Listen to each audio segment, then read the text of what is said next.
Assumption men's basketball is in the Elite Eight. They are taking on Nova Southeastern in Evansville, Indiana. Tayeshawn Cunningham-Pemberton was the MVP of the regional, and he joins us to talk about it. What's gotten into you guys? What's keyed this late season run? I just think our bond, our like just us being together and being able to, just be us, our chemistry on and off the court allows us to go for 40 minutes, and go out and win games. What about that though? Because you just haven't won games. Like you're 9-3 over the last 12. The three losses are by a combined 4 points, and one of them is to a team you also beat in that stretch. So like it's not just come together, but it's come together. Yeah, I think everybody was just mentally locked in, I think that's where it starts, energy at the start of the game.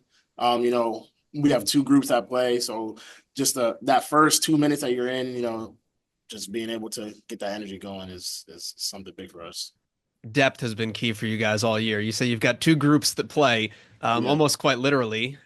Walk me through how your roster functions and how everybody is able to be part of a larger unit.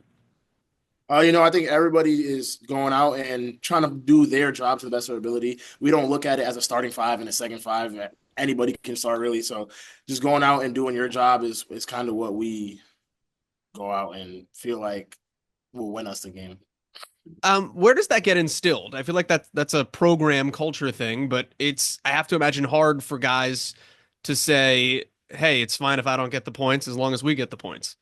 Yeah, that's talked about amongst players and with the coaches, but we've had conversations in the locker room where it's just like, everybody's making sacrifices, and no matter what you're doing on the court, just do what you feel like is going to win us the game, whether it's rebounding, playing defense, scoring the ball when you have the opportunity, stuff like that. So, yeah.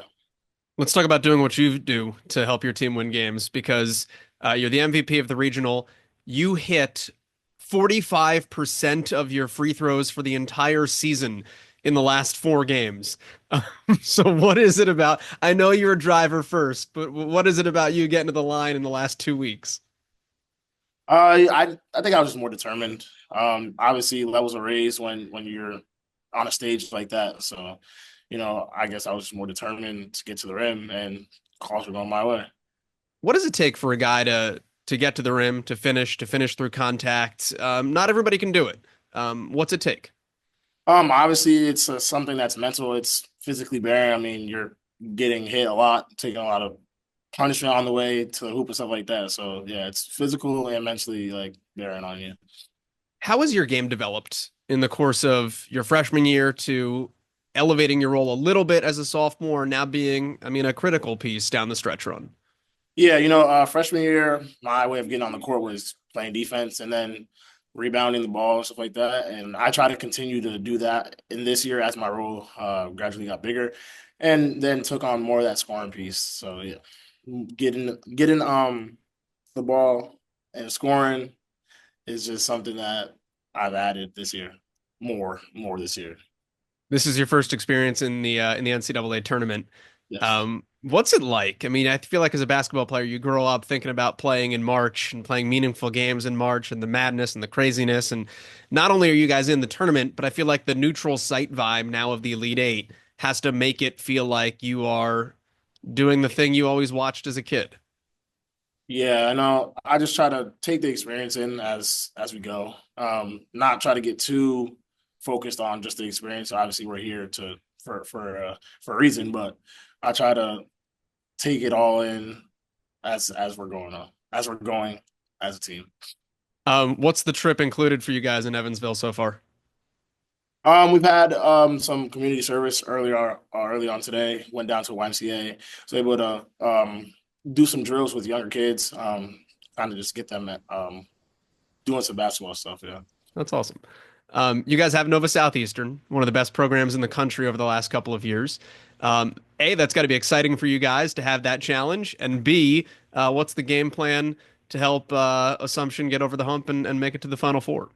I mean, going out and doing what we do best, pressuring the ball, trying to play fast, and then trying to show that being the eight seed is not something that is looked down upon. So, yeah. What would it mean to you to have this week keep going? A lot, a lot. I think a lot of people were looking as if, I mean, obviously we were the 8 seed before the last regional rankings dropped, and then coming in as the 6 seed was something that was big for us. And not a lot of people thought was going to happen. So, it would be really big. And it would mean a lot to the team that would keep this going. Yeah, I mean, like you guys went to a regional that had the number one team in the country in it, and you guys come out of there. So, are you thinking a little bit? I'll take the page Gillette saying from the women's team. Anything could happen. Is that part of the Yeah, attitude? of course, of course. Um, what is it gonna be like for you? I know you're saying to put everything out of your mind, just go play. But like when you walk out on that Ford Center court tomorrow, what are you gonna think about? What are you gonna envision? And how is that moment gonna hit you? Honestly, I'm gonna try to take it as it's a normal game. I don't want to think anything extra. I don't want to put any extra pressure on myself to go and do anything special. I'm just gonna go out and play as hard as I can, and obviously try to get the win. Taysean, you're from Connecticut originally. Who's your basketball idol growing up? From the first that I can remember, I'd say Chris Dunn. I mean, he played at the high school that I went to before my prep school, and now he's in the NBA, still playing. So I like Chris Dunn. I was thinking like we were gonna go like big time Knicks or Celtics guy. Not that Chris Dunn's not a big time guy; he's in the league, but like that's a talk. Tell me about that connection a little bit. Well, I mean, it's hard now, especially to be a big name out of a public school, especially in Connecticut, very small state, and then New London, very small town. So just being able to see him play a little bit. I mean, I wasn't watching him a whole lot just because he's so much older than I am, but being able to hear about him and then watch him play a little bit is just something that's like allowed me to feel like I could keep this going and keep playing at the next level. What motivates you to play basketball? Um, I think just being able, I don't know, the fire that is just around it, the energy that it brings, especially when like whether the crowd's on your side or against you, being able to have that energy with your team is just an exciting feeling. Everything all together is just super fun. How much have people been talking about this on campus in Worcester? I mean, a lot. I mean, we went back for a couple of days, and every time I saw somebody, I mean, they talked about it. It was something that's talked about with professors, students, administration, everybody. So it's going on a lot. Tayshawn, congratulations on the journey you guys have had here, and certainly best of luck when you guys take the court against Nova. Thank you. I appreciate it.